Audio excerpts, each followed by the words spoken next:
in the learning process, it's just how to find time. There will be a new technology coming. Right now it's cloud. I've been stupid for the past 10 years, not pay attention to cloud computing. Which is more important, skills or certification? Focus on a narrow area. It's not late. As long as you start, it's not late.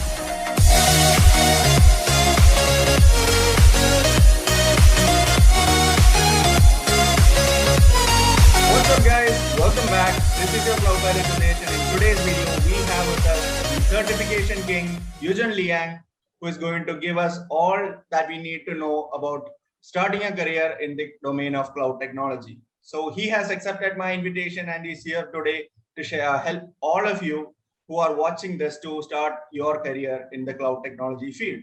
So welcome Yujun, thank you for accepting my invite and it's been an absolute pleasure having you here. Hey, thank you. Thank you for inviting me, Udash. Thank you everybody for watching this.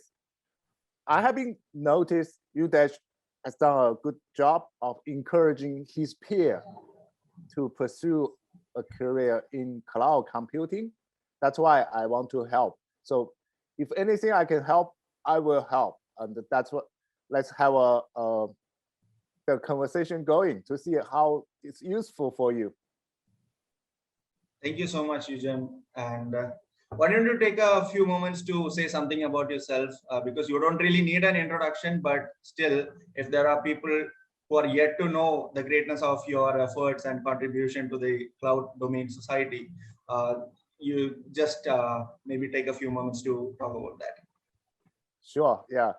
So some of you may already know me. For the people who don't know me, I just started a new journey with Accenture.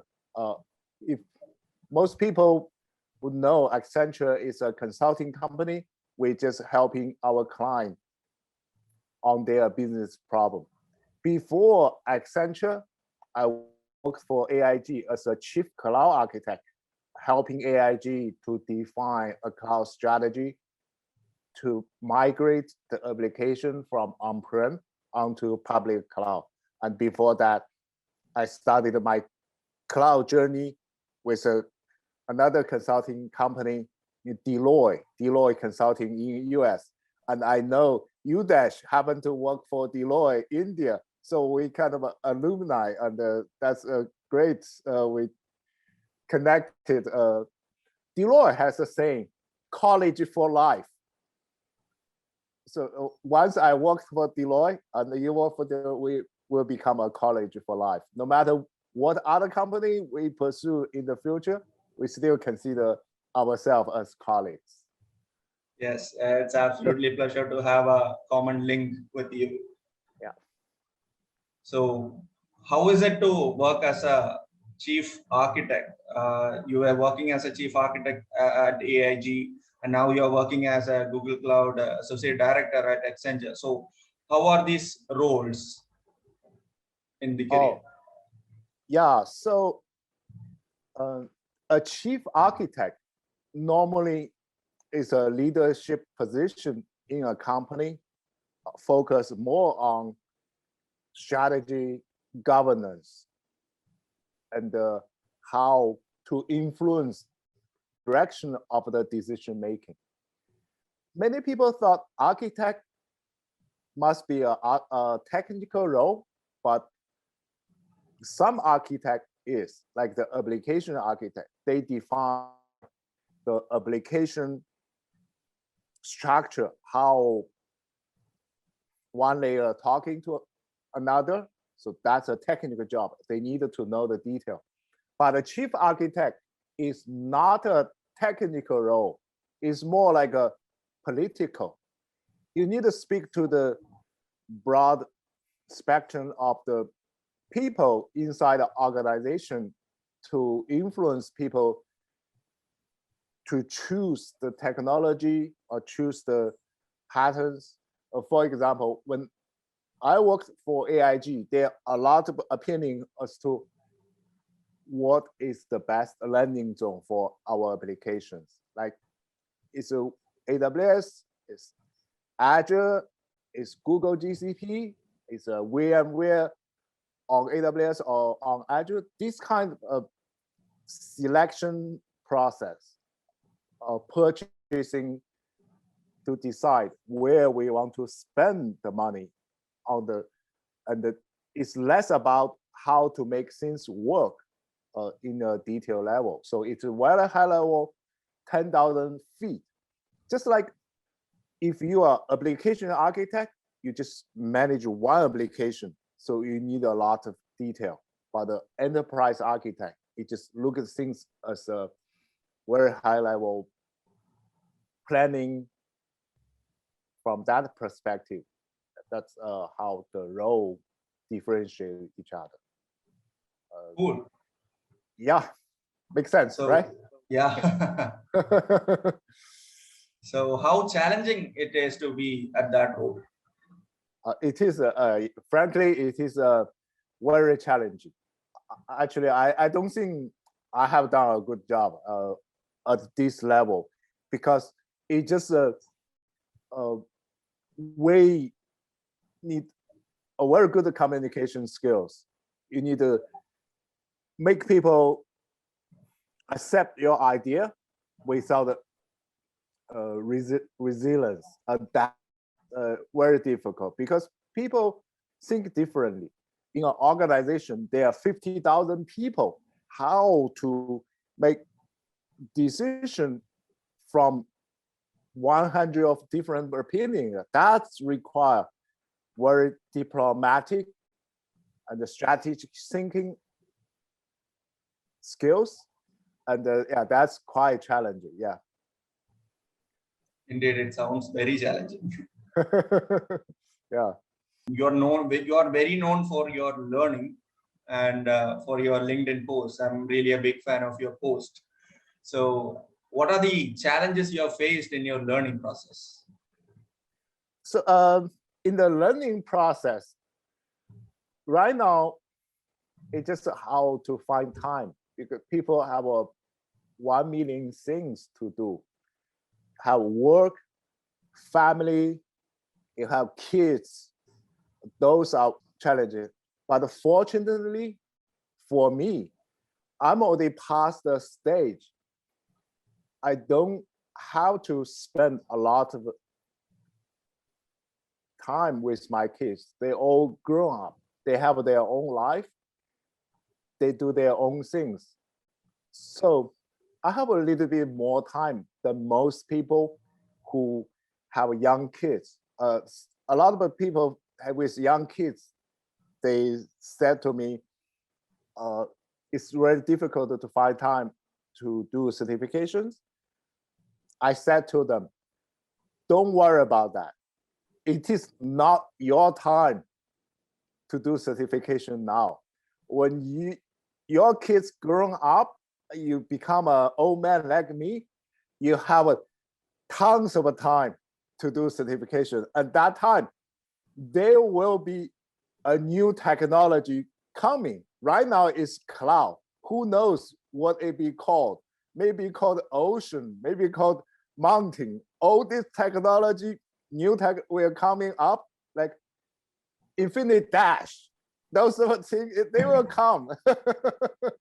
So don't worry about it. You will get chance to do certifications. Cool. So how was your experience achieving these numerous certifications? You are fully certified on AWS. You have most of the certifications on Azure. Yeah, you are almost fully certified on GCP. So how is it? I just use all my weekends to get one by one. So I don't do anything else on weekend. Besides, I talk to people, just like talking to you. Other than that, I use that time to study. Weekends, late night, whatever time I can find, not doing work, not cooking for food. I just study, and getting into a habit. So I can just keep the flowing like the pilot mode. I don't have to think. A lot of people think, should I study? Should I study? I already passed that stage. I used to be that. As a matter of fact, when my manager at a company asked us to start getting certified, I delayed 8 months. Right now, I think that's the most stupid thing I have done in my career. If your manager asks you to get certified, just do it. Don't delay for 8 months. That will make you look really bad. So that manager think us as slackers, and then yeah. So just when you start the first one and get a momentum, that just like the flow. You don't have to spend a lot of effort to maintain that. That's my experience. Amazing. So how did you get started with the cloud domain?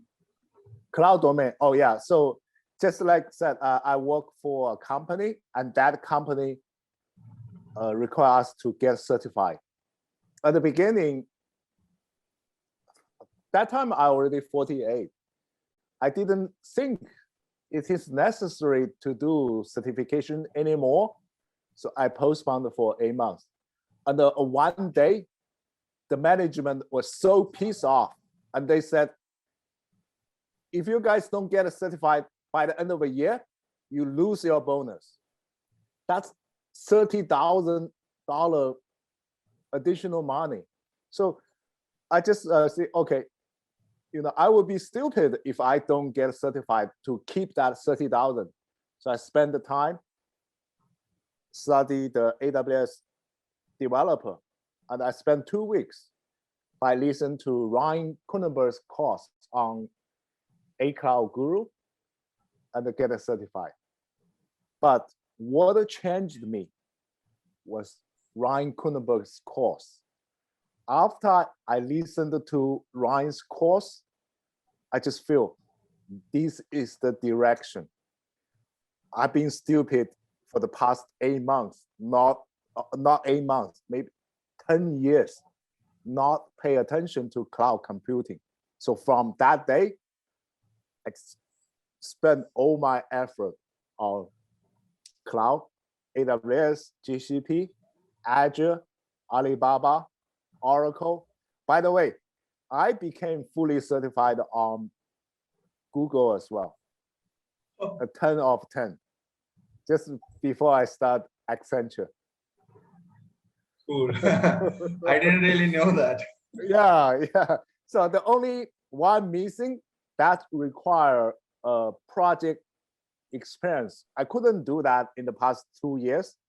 And after I start Accenture, it gave me an opportunity to do that from my current project. So that's a great thing about CP certified fellow finally. Exactly. Cool. So what is your take on skills versus certifications? So yeah, I got this question a lot. People ask, which is more important, skills or certifications? I would say both. When you start something without skill, you can use certification to get knowledge, but knowledge doesn't equal to skill. Skill is from practice. It's from doing things you never done. But knowledge is what you learn, but it doesn't give you a process how you can accomplish things. So that way, I think both are important. You can use certifications to gain some knowledge, but once you have a little bit knowledge, you can start practicing labs and then learn the skills. For example, there are a couple of certification. They are skill-based, like a Linux administrator, Kubernetes administrator, Kubernetes application developer, and the Kubernetes security. You learn the knowledge, but you have to practice in order to complete those tasks during the exam. So that certification in the same time is skill-based. So you got both. Some other certifications like AWS, GCP, Azure, they don't provide a lab in the exam. So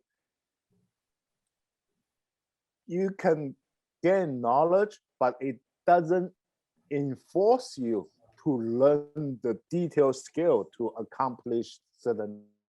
So for those certification, you still need to do practice out of the learning to gain skills. So they both are important. If you have a certification, that will be an advantage in job hunting. People look at that. But if you don't have a skill, you may fail tasks that will cause disturbance for your disruption for your career. So you got to have a both. That's for sure. Cool. So that comes to the next point of having certifications. What are the advantages of having certifications? So advantage of a certification is just a validation. You have the knowledge, you can perform, or you're ready to learn more. And also you are a learner, you want to learn more. Just give people some kind of confidence. You just not saying it. You can do things. Right. For example, if you are a hiring manager, from the resume, if two people look the same, if one comes with certification, of course you are more interested to know how he get a certification, whether that's it's definitely, it is a verification of not only you say it, but you have done something. Amazing. So is there any roadmap to become a great cloud engineer? A roadmap. So right now, there's so many technology in the cloud. So cloud engineer is just a very broad term, like the for everything. It's not possible actually for one person to be an expert in everything. Then for early starter, may just focus on a narrow area, like how to use Linux administration to enable the automation. This is one. How to use Terraform to provision infrastructure, this infrastructure as code. Just start from small. Don't try to learn everything at once. So how do we prepare for interviews for cloud-based roles? They're different companies have a different interview culture. For example, if you want to interview for AWS, they will ask you leadership principle questions like the STAR format, STAR. So you need to look up what STAR is, how to prepare for those interviews. And there is a LinkedIn group called the United Kingdom of Great Certification and the Multi-Cloud. There one member in that group, he posts a video teaching people how to do cloud interview. His name is Mike Gibbs. So if you can connect with him to watch his video, that will be very helpful for you to prepare for cloud interview. Cool. So what are the extra skill sets required to make you a great cloud person? Actual skill set to make to a cloud person. So in most cloud job is in the corporate. In the corporate, how to work with people is very important. No matter how great you are, you cannot accomplish things by yourself. Then how you can work effectively as a team member in a team, to listen to other people's suggestion, to give other people a suggestion, or just help each other to accomplish a great task. That's very important. Some people, they cannot work very well with other people. They really need to learn communication skill. One thing is, we shouldn't think we are the best. If we always think we are the best, we don't listen to other people, we may miss the opportunity to improve. I never think I'm the best. I'm not, because I just work with so many awesome people. I like to learn from them, and that way I can be better every day. That's this mindset will help you to get accepted by the team, and people will help you. Amazing. So one last question: what is your advice for the cloud aspirants?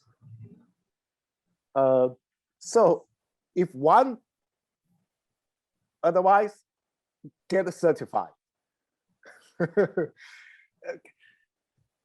Get certified is not to teach you everything you need to start the cloud journey.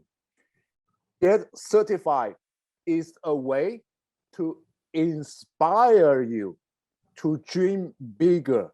Once you are able to have a dream, you will spend effort working towards it. No matter how many difficulty you encountered during the journey, how many obstacles, you will work hard to overcome, to conquer them, and to achieve your goal, to realize your dream.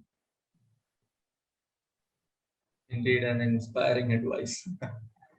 Thank you very much, Yujun. See you in the cloud. It's not late. As long as you start, it's not late. So that's a wrap, and thank you so much, Yujun, and thank you guys for watching. I hope this has helped you very much and it has given enough points for you to start your career in the cloud domain. And it's not very late. It's already late, but it's not too late to start. You can still start now, and we'll catch up in another video soon. Until then, it's me, the Cloud Pilot, signing off. Bye.